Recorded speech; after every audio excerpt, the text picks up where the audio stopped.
This is Karangahape Road, Central Auckland. Most people call it K Road. My name is Six. For many years, K Road was my home. I was homeless. Now I publish the K Road Chronicle, a newspaper that gives street people their own voice.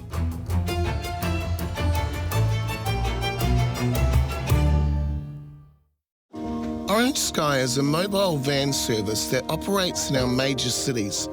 Each week they provide a mobile laundry and shower service to support the 41,000 Kiwis doing it tough. And this van was home to Howie and his dogs for a couple of years.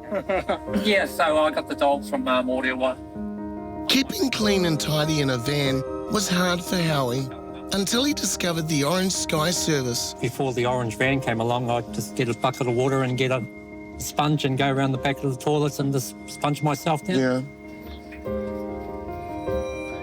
It took me a while to comprehend what was actually their service.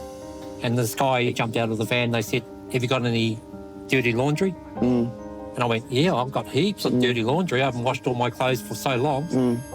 And he said, "Well, give them to me." And I went, "What?" And he gave me a basket and I filled it up and I gave it to him. And next minute they opened up the side of the van and there was a washing machine and a dryer.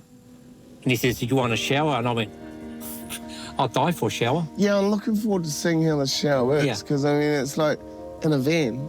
Yeah. Yeah, I can't imagine living in here long term was much fun. A lot of people thought I was actually, they say, "Man, it must be good living in your van. It looks like a holiday." And I go, "Yeah, for a week it is." Yeah. And then it just gets overwhelming and you're actually trapped in there. Howie and his two dogs are now housed with the help of the Waipareira Trust. The house is full of artworks and family mementos. These represent my Asian friends. I got them off and my sister gave me that. This other stuff that I acquired along the way. I went into a Salvation Army shop and I was sitting there and they'd been there, no one would buy it. So I bought it and I Googled the name, found out she's a famous Australian artist. I was a painter and then I got arthritis. It was like really painful. I couldn't even put my work shoes on, couldn't even put boots on. So the doctor put me on sickness benefit. I wanted to work. I like working. It's a waiata that I'm learning at the moment. I like to study a lot. I did 2 years at Whariwananga to be a teacher. So, but I never got a job at it because every time I went along, they'd have to a police check. And because I had a criminal record, they wouldn't give me a job, so it was a waste of time. Yeah, I've been to every sort of institution you can think of. I've been DC, Detention Centre, CT, Corrective Centre, BT, Borstal. I've been up Perry Maximum. Just addiction. I never harmed anyone but myself. Just addiction and obtaining drugs and selling drugs and different drugs. I started dabbling with meth and, man, I was in and out of that meth. But because I was living on the street was the main driver.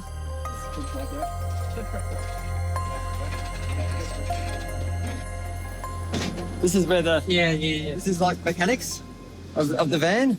And this pump here, I think that it's about 3 times this year it's been either replaced or today it's been shorting the fuses. So we'll connect to manual discharge on the other side of the van, which is a standby. I'll keep moving. And I came out and here's all my clothes all folded up in a basket. I was a bit taken back by the humility and compassion that these fellas had. I felt really inhuman when I was living in my van. It's like I had to be... How did you cope with it? It's like I had an invisible sign on me saying that, "Don't touch." Can't believe how well behaved these guys are. But they can adapt to anything, these dogs. They've been in so many different situations where my life's been threatened, scared heaps of people away from my van who are only going to do me harm. Was it difficult getting accommodation with dogs? It was really hard. It was impossible. I tried to get places before with me and my dogs, and it's just virtually impossible. And I hate to say this in a place like New Zealand, but it was because I was actually Māori. Before I even walked up the gate, I knew what the answer was just by their body language. And after a while, I just stopped looking because I thought, well, you know, it's actually quite depressing being turned away. The whole package, homeless, addiction, drinking, doing meth. I decided to go and seek help, which is unusual. But I was really in a bad place. I walked up to the Waipareta Trust because I heard about what they were doing.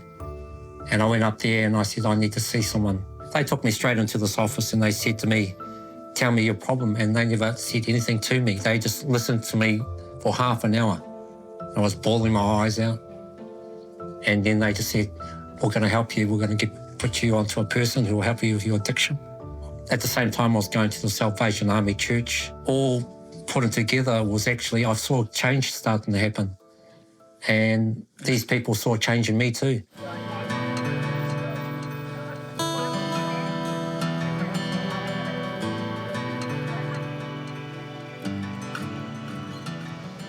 Hey, that's actually cool. It's actually like a proper shower. Yeah, it's a proper shower.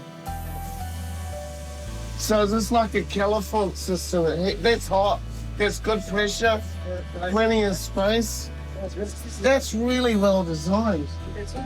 So this is the only shower. No, I don't know if you can really see from the camera's point of view, but you know, I thought it was going to be tiny and pokey, but honestly, it's really quite spacious. I mean, I'd get 2 or 3 people in there. Easy.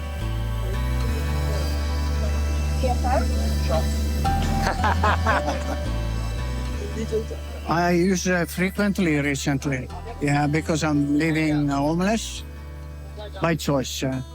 And I don't have a place where to have a shower and get the clothes washed. No, it was like my go-to place, the Orange Sky van. I walk away there like a brand new spanking man. Yes. They give you shampoo and shavers and get all spruced up. Get a big crowds out at West. Oh, wow. Yeah, so everyone had to have it. Here is not so big.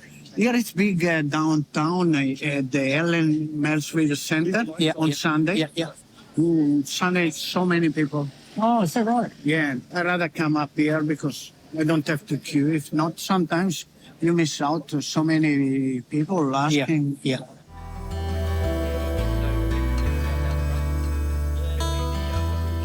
Seeing all the mechanics and everything. There's plumbing, there's power.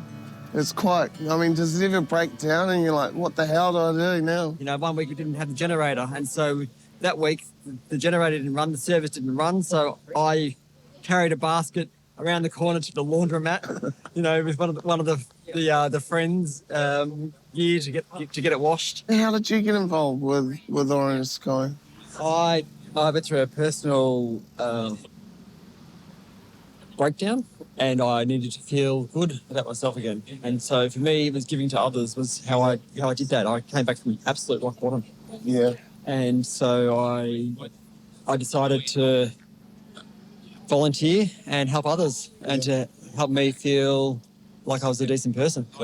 So how many people do you think you're helping a week? I'm not too sure a week, but we've done about 15,000 loads of washing since the service began, and 6,500 showers. The most important thing, though, is actually the kalero that happens, the conversation that happens. Yeah, I was just wanting to ask you logged about 20. I think that we've actually logged about 25,000 hours of conversation. Oh, we've got. If you give you even. Hold on to it for now. The machines are still running. Both are running. Once I'm about to load, I'll get it from you. So don't want you feeling cold while we're waiting. So you're next in the queue, okay? I'm on the road to recovering mentally, because when I came out of COVID, I had a lot of anxiety. Yeah. I had insomnia. I couldn't sleep. Cup of tea.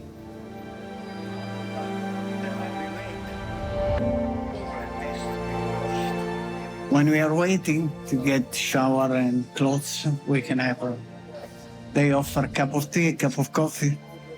Very gentle, welcoming.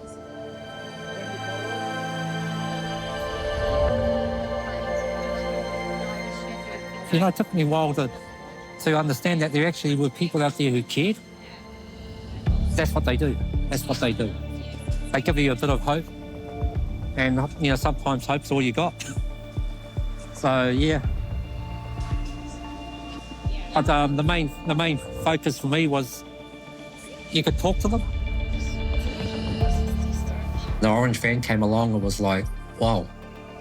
And not only the van and what they offered, but the people who ran it were all cut from the same cloth, you know? They were like people who just cared so much about your story. I wouldn't be here without them. They're the ones who made me have faith in, you know, the system. Just got from the shower. How are you feeling? Fresh? Clean? Nice and fresh. Much better. Yeah, you got your clean clothes? Oh, yeah. Thank you. Thanks to Orange Guy. That's great. It's great. That's why we're here.